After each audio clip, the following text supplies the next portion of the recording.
ولا تحسبن الله غافلا عما يعمل الظالمون، إنما يؤخرهم ليوم تشخص فيه الأبصار، مهطعين مقنعي رؤوسهم لا يرتد إليهم طرفهم وأفئدتهم هواء.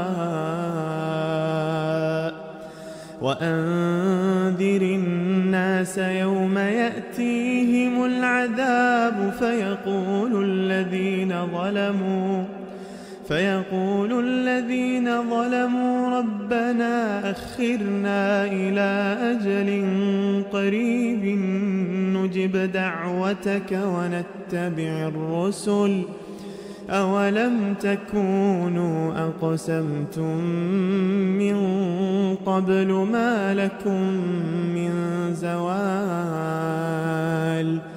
وسكنتم في مساكن الذين ظلموا أنفسهم، وتبين لكم كيف فعلنا بهم وضربنا لكم الأمثال.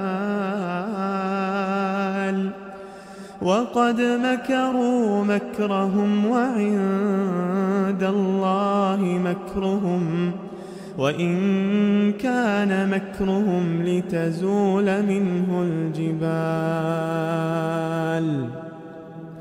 فلا تحسبن الله مخلف وعده رسله، إن الله عزيز ذو انتقام.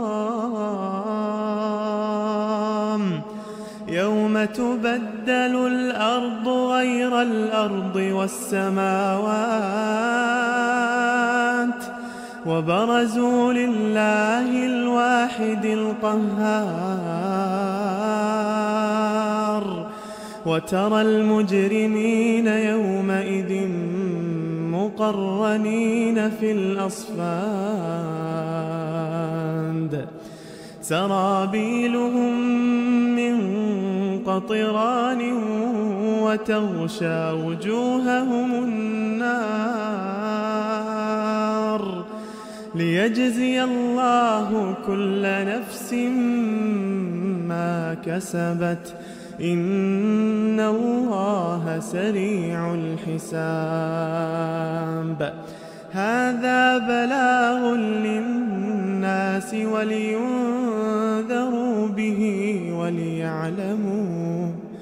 وليعلموا أنما هو إله واحد وليذكر أولو الألباب.